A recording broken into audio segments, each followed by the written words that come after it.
नमस्कार, मैं हूं प्रिया आपके साथ और आप देख रहे हैं खबरफास्ट की खास चर्चा, जिसमें हम बात करेंगे कि अब नहीं होगा लॉकडाउन। इससे पहले हम लगातार ये सवाल कर रहे थे कि क्या लॉकडाउन होने वाला है, क्योंकि 16 और 17 जून को जो बैठक कई राज्यों के सीएम के साथ होने वाली थी पीएम नरेंद्र मोदी की, उसके होने के बाद अब उस मीटिंग में से ये निकलकर सामने आया है कि लॉकडाउन की अफवाहों को भूलकर उससे लड़ते हुए अब हमें अनलॉक पार्ट 2 की बात करनी चाहिए, उसकी तैयारी करनी चाहिए। यानी कि अनलॉक 1 में जो चीजें खुली और जो बाकी है, उसके बाद अब अनलॉक 2 की शुरुआत होगी, तो वो चीजें भी क्या खुल सकती हैं, ये सबसे बड़ा सवाल। दूसरी तरफ अब राजस्थान के मुख्यमंत्री अशोक गहलोत ने कल ही एक ट्वीट करके ये कहा कि दोनों ही दिन किसी भी राज्य के मुख्यमंत्री खास तौर पर जो बताना चाहते थे कि आखिर क्या मुश्किलें राज्यों के सामने आ रही है, उन्हें नहीं सुना गया, जो बहुत दुखद है। ये कहना है अशोक गहलोत का। अब ऐसे में क्या समझा जाए कि क्या ये हो रही बैठक, जिसमें अब कांग्रेस सवाल उठा रही है कि राज्यों की बात नहीं सुनी जा रही, दूसरी तरफ आगे आने वाले दिनों के लिए मजदूरों की मदद की जाए, आर्थिक संकट से उबरा जाए, इसके अलावा गरीबों की मदद के लिए भी आगे आने की बात पीएम नरेंद्र मोदी ने की है। लेकिन दूसरी तरफ साथ ही सवाल यहाँ पर यह भी उठता है कि आंकड़े लगातार बढ़ रहे हैं और अगर अभी की हम बात करें तो 3.5 लाख के पार ये आंकड़ा पहुंच चुका है कोरोना संक्रमितों का। पहले 15 दिन में, फिर 10 दिन में, और आने वाले दिनों में ये दिन कम हो जाएंगे और आंकड़े ज्यादा हो जाएंगे, ऐसा अनुमान पहले से ही विशेषज्ञों द्वारा लगाया गया है।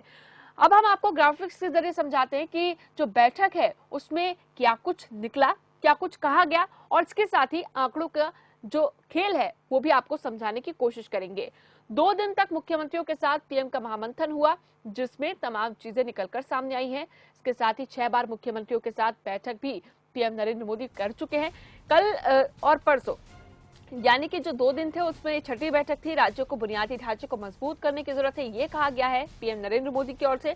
वायरस का फैलाव बड़े राज्यों और कई शहरों में ज्यादा हो रहा है। लॉकडाउन की अफवाहों से अब हमें लड़ने की जरूरत है और इसके साथ ही अब संक्रमण को कम करने के बारे में भी सोचना जरूरी है।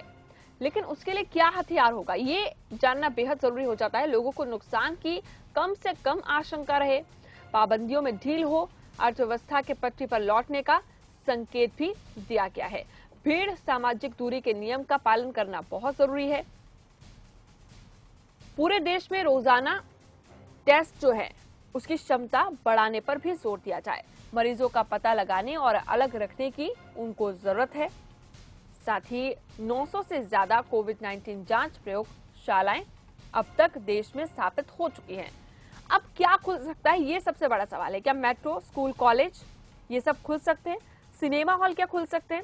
स्विमिंग पूल, मनोरंजन पार्क, क्या इन सब के खुलने की भी आशंका जाहिर की जा सकती है? कब कितने मामले सामने आए हैं वो हम आपको ग्राफ के जरिए समझा रहे हैं कि कितनी मौत हुई, कितने स्वस्थ हुए, और इसके साथ ही कुछ ऐसे बड़े राज्य जहां से लगातार मामले सामने आते जा रहे हैं।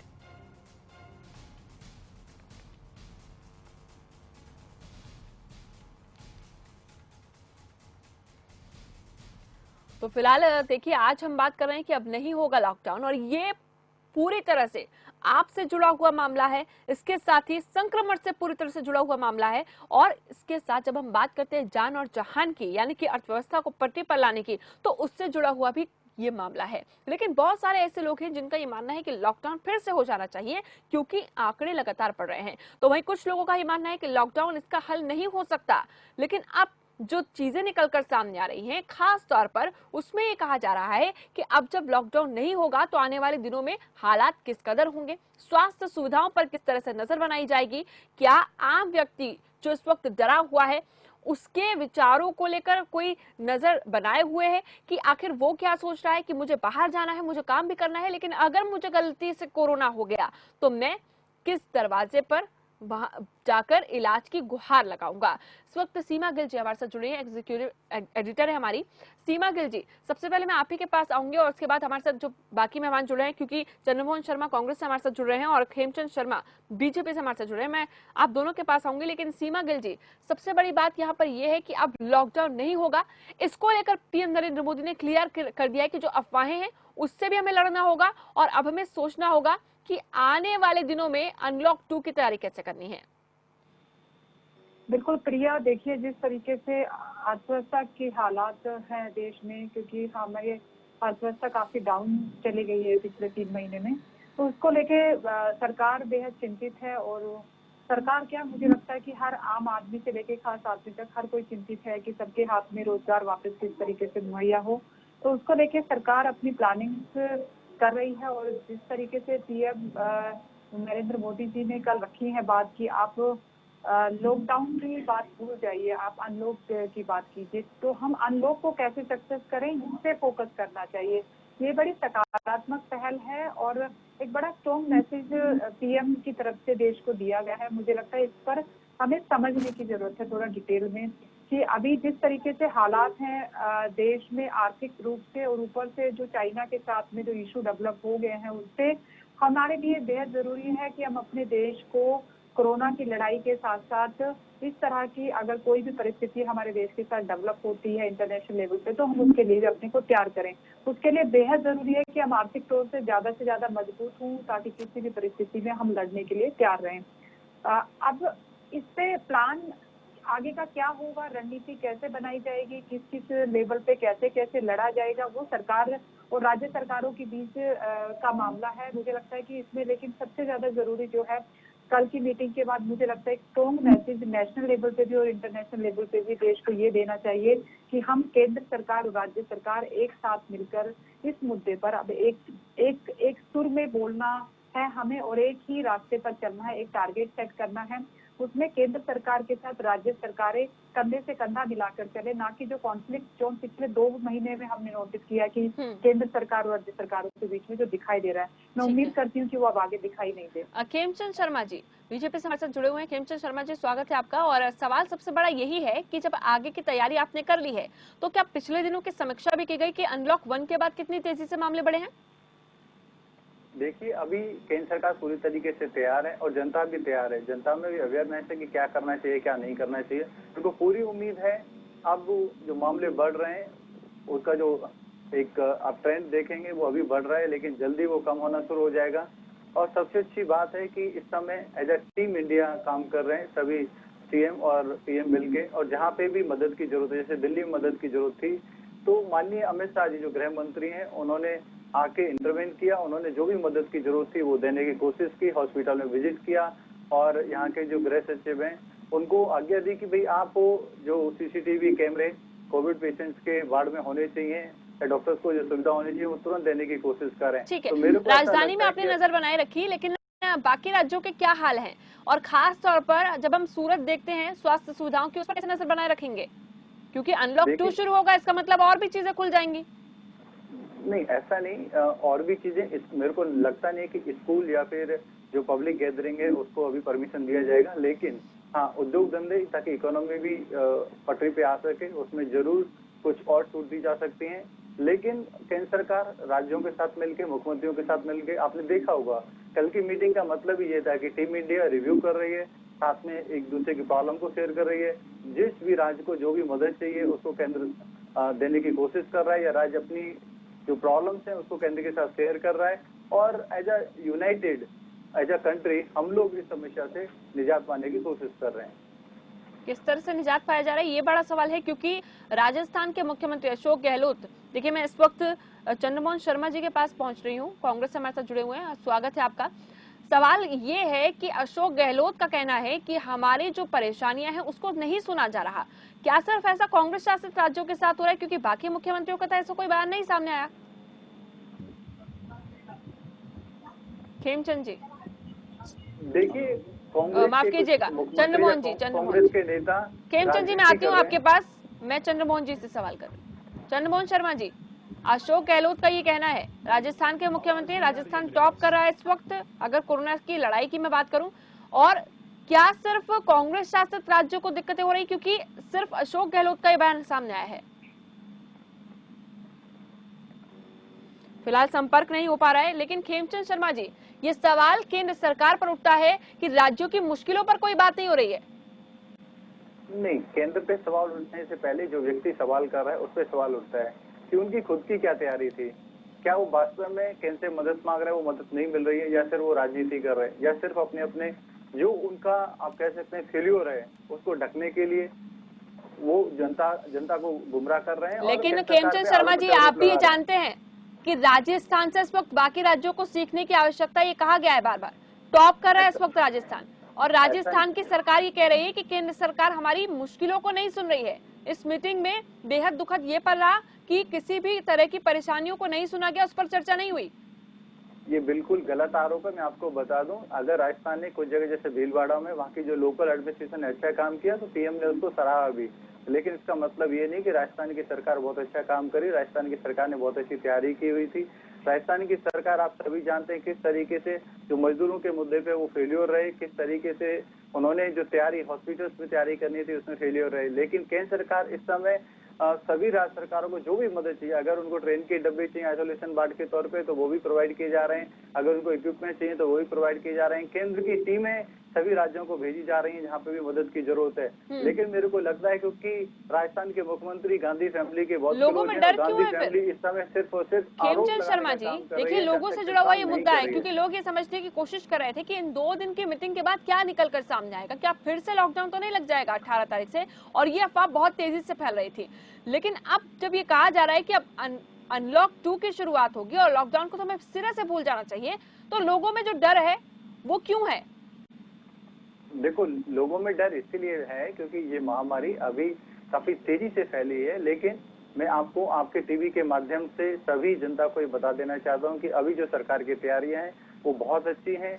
अगर लेकिन जो लोग जुड़े हुए हैं जमीनी स्तर की अगर मैं बात करूं, वो जो परेशानियां झेल रहे हैं, क्या आपको नहीं लगता ये डर उस वजह से कि जमीनी हकीकत क्या है उस पर कोई ध्यान नहीं दे रहा? महामारी इतनी बड़ी है और कुछ राज्य सरकारें उस पर बहुत अच्छा काम नहीं कर रही है, विशेषकर महाराष्ट्र की सरकार। देखिए खेमचंद शर्मा जी, ये जो ठीक रहा, ठीक है, एक दूसरे पर फोड़ने वाली बात यहाँ पर आ गई है फिर से। खेमचंद शर्मा जी, अब आपने सीधा सीधा ये कह दिया है कि जो राज्य सरकारें नहीं कर रही हैं वहां के लोग परेशान है। मैं आपके पास वापस लौटूंगी, चंद्रमोहन शर्मा जी भी जुड़ गए हमारे साथ। चंद्रमोहन शर्मा जी, मेरा वही सवाल है आपसे कि राजस्थान के मुख्यमंत्री अशोक गहलोत ने कहा कि जो मुश्किलें हैं राज्यों के सामने आ रही हैं उस पर चर्चा नहीं हो रही है। क्या सिर्फ कांग्रेस शासित राज्यों की ही नहीं सुनी जा रही? क्या ऐसा माना जाए? देखिए, अभी तो खेमचंद जी अभी आपके सामने बोल रहे थे, वो आज आके जब हम लॉकडाउन लगाने के बाद लॉकडाउन पर आ गए तब जाके कह रहे हैं कि महामारी बहुत बड़ी है। जब महामारी का एंट्रेंस हो रही थी उस समय तो आप ट्रंप के साथ बैठ के उसका आयोजन कर रहे थे, और जब महामारी ने एंट्री करी उसके बाद आप ताली और थाली बजाने लग गए।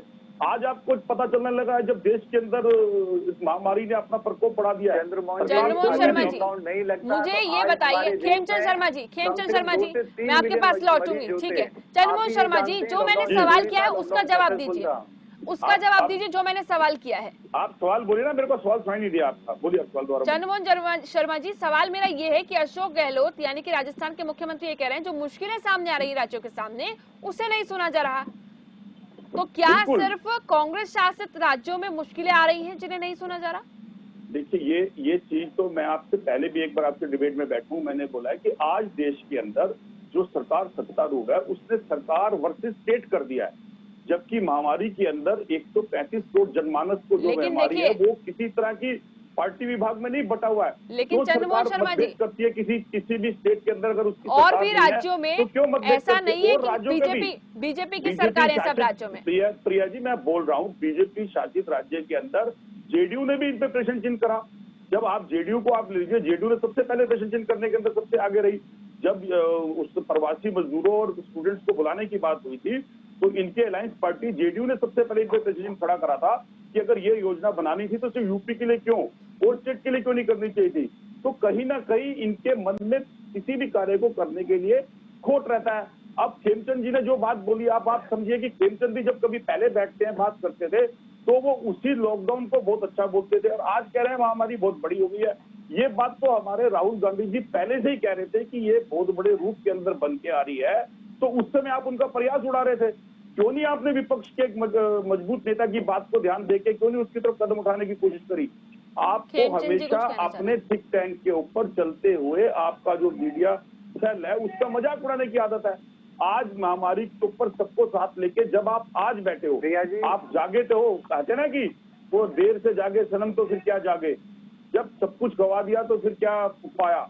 आपको आज आपने जो कोरोना के 45 से आधा करा है, क्या इस चीज को लेकर बैठक में कहा गया? अशोक गहलोत की ओर से क्या बैठक में कहा गया कि मुझे इस मुद्दे पर बात करनी है? आज आप देखिए, हमारे जो बीमा धारक लोग हैं, जिनकी बीमा है, जो कोविड पेशेंट है, अगर वो कोविड पेशेंट किसी हॉस्पिटल में जाता है तो वो हॉस्पिटल उसको अटेंड नहीं करता, उसका बीमा कंपनी उसको बीमा का वो नहीं दे रही है। इसके साथ साथ इन सब चीजों के लिए कौन ध्यान देगा? सेंटर सरकार ध्यान देगी। और सेंटर सरकार ने जब आपदा बढ़ गई, देखिए यहाँ पर सेंटर और स्टेट की बात नहीं हो रही है, यहाँ पर बात हो रही है समन्वय की। मैं आऊंगी खेमचंद जी आपके पास। सीमा गिल जी इस वक्त हमारे साथ जुड़ी हुई हैं और वो हाथ उठा रही हैं, उनको कुछ कहना चाहती हैं। सीमा गिल जी। या मैं दोनों से, खेमचंद जी से भी और चंद्रमोहन जी से भी ये पूछना चाहती हूँ कि क्या अभी भी हम लोग 3 महीने पिछले जो हमने खराब कर दिए हैं, क्या उससे हमने कोई सबक लिया है?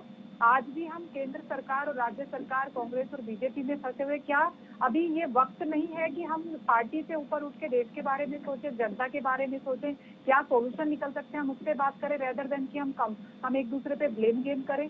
क्या आज देश के प्रधानमंत्री जब एक के बाद एक मीटिंग ले रहे हैं सीएम के पास, क्या उसके बावजूद भी कहाँ पे कमी रह रही है कि हम एक सुर में बात नहीं कर पा रहे, उससे चिंतन होना चाहिए या हमें कमियों को गिनाना चाहिए? मेरी दोनों से ये दरखास्त है कि प्लीज आप जनता का मार्गदर्शन कीजिए कि क्या सही है इस देश के लिए। और सवाल जो है उसका उत्तर दीजिए, क्योंकि आप लोग आरोप प्रत्यारोप करने लगते हैं। वो दर्शकों के सामने क्या आपकी छवि बनाता है? क्योंकि आप बीजेपी की और कांग्रेस की ओर से इस वक्त टीवी चैनल पर बैठे हैं, वहां पर आप अपनी बात रख रहे हैं, तो दर्शकों के सामने वही जाएगा। तो आप आरोप प्रत्यारोप की जगह ये सोचिए कि आखिर क्या हो सकता था अगर किसी राज्य के इस तरह के सवाल उठ रहे हैं या फिर वो इस तरह की बात कह रहे हैं, तो उसको किस तरह से सॉल्व किया जाएगा? खेमचंद जी कुछ कहना चाह रहे हैं। प्रिया जी, सीमा जी ने बहुत ही उचित क्वेश्चन किया। मैं लेकिन सीमा जी को एक चीज बता दूं कि पिछले 3 महीने बर्बाद नहीं हुए। पिछले 3 महीने में हमारा जो इंफ्रास्ट्रक्चर है उसको हमने प्रिपेयर किया। पिछले 3 महीने के लॉकडाउन की वजह से जो मिलियंस ने हमारे यहाँ पे कोविड के हो सकते थे, वो अभी लिमिट में है। और प्लीज मेरे को बोलने खेमचंद जी, नहीं आपकी तरफ से खेमचंद जी, मुझे जहाँ तक पता है खेमचंद शर्मा जी, ये सबसे बड़ी बात है कि हम कोरोना से जो लड़ाई थी हमारी, उसमें हम सफल हो चुके हैं क्या? ये कल कहा गया बैठक में। नहीं, ये कल बैठक में कहा गया है जब 3.5 लाख के पार आंकड़ा पहुंच चुका है, तो क्या आपको लगता है कि हम कोरोना से लड़ने में सफल हो चुके हैं? एक काम करिए, आप क्वेश्चन पूछ लीजिए, उसके बाद मैं आंसर देता हूं। हाँ, दीजिए आप बोलेंगे तो दीजिए खेमचंद शर्मा जी, मैंने उत्तर क्या दीजिए। बोला? सीमा जी ने जो बोला 3 महीने में, उसको करेक्शन कर रहा हूँ कि 3 महीने बर्बाद नहीं हुए। 3 महीने की वजह से ही जहाँ पे मिलियंस में हमारे नंबर हो सकते थे, वो आज मिलियंस की वजह हमारे लाखों में नंबर है और काफी हद तक स्थिति कंट्रोल में। अगर लॉकडाउन नहीं होता तो ये महामारी अनकंट्रोल हो जाती। नंबर 1। नंबर 2, हमारा इंफ्रास्ट्रक्चर, क्योंकि ये महामारी है, हमारा देश रेडी नहीं था, हमारा जो हेल्थ सिस्टम है इसके लिए रेडी नहीं था, उसको रेडी किया गया है। तीसरा, आप सभी जानते हैं हमारे देश में किस तरीके का सिस्टम है। हमारे यहाँ पे डेमोक्रेसी में फेडरल सिस्टम है। फेडरल सिस्टम में बहुत सारे अधिकार स्टेट्स के पास हैं, कुछ अधिकार केंद्र सरकार के पास हैं। केंद्र सरकार एक गार्जियन का काम करती है। काउंटर क्वेश्चन मैं आपसे करना चाह रही हूँ। सभी राज्यों को जो भी हेल्प चाहिए, जिस तरीके भी हेल्प चाहिए, वो देने का काम कर रही है। लेकिन खेमचंद शर्मा जी, ठीक है खेमचंद शर्मा जी, मेरा सवाल सुनिए जरा, मेरा सवाल सुनिए खेमचंद शर्मा जी। पास का जो मामला एक सवाल उठ रहा है मेरे मन में, और स्टेट्स ने क्या आपका जो कुछ स्टेट्स ने जो तैयारी बिल्कुल खराब करी। अब जिससे हमारे फिर आप वही स्टेट पर आ गए, फिर आप स्टेट्स पर आ गए। मेरा सवाल तो सुनिए आप, मेरा सवाल तो सुनिए आप। मैं सवाल यहाँ पर सेंट्रल और क्या समस्या, मैं यहाँ सेंट्रल और स्टेट की बात नहीं कर रही हूँ। खेमचंद जी सवाल सुनिए जरा। खेमचंद शर्मा जी, अगर आपको अपनी सिर्फ बेतुकी बातें रखनी है यहाँ पर, अपने खेमचंद शर्मा जी छुपाने के लिए केंद्र पे आरोप लगाते हैं। अरे खेमचंद जी सुनिए तो सवाल मेरा ये है खेमचंद जी कि आप जो कह रहे हैं, सबके साथ मुझे लगता है आपके पास जवाब ही नहीं है, इसीलिए आप सुनना ही नहीं चाह रहे हैं सवाल। नहीं, मुझे यही लग रहा है। सवाल सुनिए आप, सवाल सुनिए आप। आपके जवाब में से जो सवाल निकल रहा है वो तो मैं आपसे पूछूंगी ना, आपका क्या अर्थ है, अब आप दूसरा सवाल, आपका मोटिव क्या है? खेमचंद जी, आपसे सिर्फ इतना कहना चाहती हूँ खेमचंद जी कि हम ज्यादा बेहतर कर सकते थे अगर हम एक साथ। और खेमचंद शर्मा जी और केंद्र सरकार, क्योंकि पीएम जिस तरीके से जनता को आह्वान कर रहे थे, हर बार आके जनता के सामने आके मैसेज दे के जा रहे थे, जिस तरीके से नरेंद्र मोदी जी व्यक्तिगत तौर पर जनता को मोटिवेट कर रहे थे, अगर राज्य सरकारें और केंद्र सरकार मिलकर काम करते, मेरा सिर्फ मकसद ये कहने का है कि हम ज्यादा बेहतर कर सकते थे। हमारे पास हमारे रिसोर्सेज कम थे, लेकिन हमारे देश के लोगों का मोटिवेशन बहुत हाई था, क्योंकि नरेंद्र सीमा मोदी जी गिल, फुल बिल्कुल। लोगों के साथ आके कनेक्ट करे थे। तो कहीं ना कहीं कोई चूक तो हुई है कि केंद्र सरकार और राज्य सरकार एक सुर में नहीं बोल पा रही है। और वो अभी भी हो रहा है, वो अभी भी हो रहा है। खेमचंद शर्मा जी, मेरी बात सुनिए अब जरा। खेमचंद शर्मा जी, सवाल मेरा ये है कि आपका मोटिव क्या है, आप क्या चाहते हैं? टीम इंडिया की की वजह से बहुत अच्छा काम हुआ है, बहुत अच्छे तरीके से काम चल रहा है और लिमिटेड रिसोर्स के बावजूद अच्छे तरीके से इस स्थिति पे कंट्रोल करने की कोशिश की जा रही है। लेकिन कुछ राज्यों में, और वहाँ पे हम क्या कर सकते हैं कि वो केंद्र की मदद लेने की बजाय, कंस्ट्रक्टिव काम करने की बजाय, पॉजिटिव डायरेक्शन में जाने की बजाय अगर वो आरोप प्रत्यारोप करते हैं तो उसमें केंद्र कुछ चलिए, नहीं कर अब सकते। खेमचंद शर्मा जी, बहुत सरल सा सवाल है, आप कंस्ट्रक्टिव तरीके से बहुत आगे सरल सा सवाल है। अगर चलिए, आपका आप राज्यों की failure बात है, कर तो रहे accept हैं, करिए। मैं ये और जानना जो चाहती हूँ कि हमसे मदद मकसद चाहिए, क्या जो है आखिर कहीं से सरकार मदद का, चाहिए, वो चाहे वो बताइए। राज्य ये सरकार मोदी हो, बहुत चाहे वो sincerely सेंट्रल गवर्नमेंट सबके हो, साथ केंद्र सरकार हो खड़े या हुए राज्य हैं। सरकार हो, उनका मकसद क्या है? उनका मकसद क्या सिर्फ ये है कि हमें ज्यादा से ज्यादा दिनों में कम आंकड़े लाने हैं, या फिर मकसद ये है कि कोरोना संक्रमण को पूरी तरह से रोकना है? जैसा कि आपने कहा कि अब तक मिलियंस में होते आंकड़े, लेकिन उसमें हमने कमी लाई है। तो इसका सीधा मकसद मैं क्या समझूं कि आंकड़े धीरे धीरे बढ़े, ये मकसद है, या फिर सीधा मकसद है कि संक्रमण को खत्म किया जाए? खेमचंद जी, मकसद ये है कि संक्रमण को खत्म किया जाए, लेकिन पूरे विश्व में, क्योंकि इसकी कोई दवाई नहीं है, इसका कोई अभी तोड़ नहीं है। तो पहला जो टारगेट ये था कि ये बहुत ही धीरे धीरे बढ़े, तेजी से बढ़े नहीं, क्योंकि हमारे इंफ्रास्ट्रक्चर वो रेडी नहीं। दूसरा जो मकसद ये था कि हम अपनी प्रिपरेशन को, अपने इंफ्रास्ट्रक्चर को बढ़ाएं, तेजी से बढ़ाएं। अगर स्थिति कंट्रोल से बाहर होती है, अगर नंबर ज्यादा बढ़ते हैं, तो हमारा जो इंफ्रास्ट्रक्चर है उसको फेस करने के लिए रेडी रहे। आज हम कह सकते हैं कि हमारा जो हेल्थ सिस्टम है काफी हद तक रेडी है और बहुत अच्छा हमारे कई स्टेट्स में काम हो रहा है। उसकी वजह से स्थिति बहुत सारे स्टेट्स में कंट्रोल में, कुछ स्टेट्स में जैसे महाराष्ट्र, दिल्ली में, जैसे दिल्ली में निकाला है, मैं राज्य सरकारों पे आरोप नहीं लगाता, सिर्फ बिल्कुल दिल्ली खेमचंद में शर्मा निकाला जी, है, उसकी वजह फिलहाल से